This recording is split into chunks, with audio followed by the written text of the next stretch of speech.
Give what you have to someone, it may be better than you dare to think. Henry Longfellow. There are a lot of destructive myths about creativity. One of the most dangerous is the lone genius myth. An individual with superhuman talents appear out of nowhere at certain points in history, free of any influences. When inspiration comes, it strikes like a lightning bolt. A light bulb switches in his head, and then he spends the rest of his time toiling away in his studio, shaping this idea into a finished masterpiece that he releases into the world to great fanfare. To this view, creativity is an antisocial act performed by only a few great figures, mostly dead men with names like Mozart, Einstein, or Picasso. The rest of us are left to stand around and gawk in awe at their achievements. There is a healthier way of thinking about creativity that the musician Brian Eno refers to as genius. Under this model, great ideas are often birthed by a group of creative individuals, artists, curators, thinkers, theorists, and other taste makers who make up an ecology of talent. If you look back closely at history, many of the people who we think of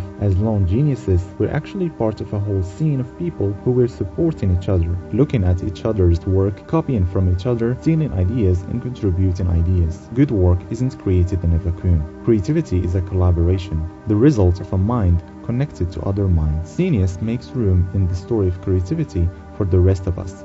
We, the people who don't consider ourselves geniuses. We live in an age where it's easier than ever to join a genius. The internet is basically a bunch of geniuses connected together. Blogs, social media sites, email groups, discussion boards, forums, they're all the same thing. Virtual scenes where people go to hang out and talk about the things they care about. There is no bouncer, no gatekeeper, and no barrier to entering these scenes. You don't have to be rich, you don't have to be famous, and you don't have to have a fancy resume or a degree from an expensive school. Allow yourself to be inspired by the work of others and reshape it to your own work by applying your tastes and point of view. And this is exactly what I did in this video. These are the ideas of Austin Kleon from his book Show Your Work, and he himself took these ideas from other resources he mentioned at the end of the book. I recommend reading his 3 books, Show Your Work, Feel Like an Artist, and Keep Going. I hope that I helped you with something, and thanks for your time.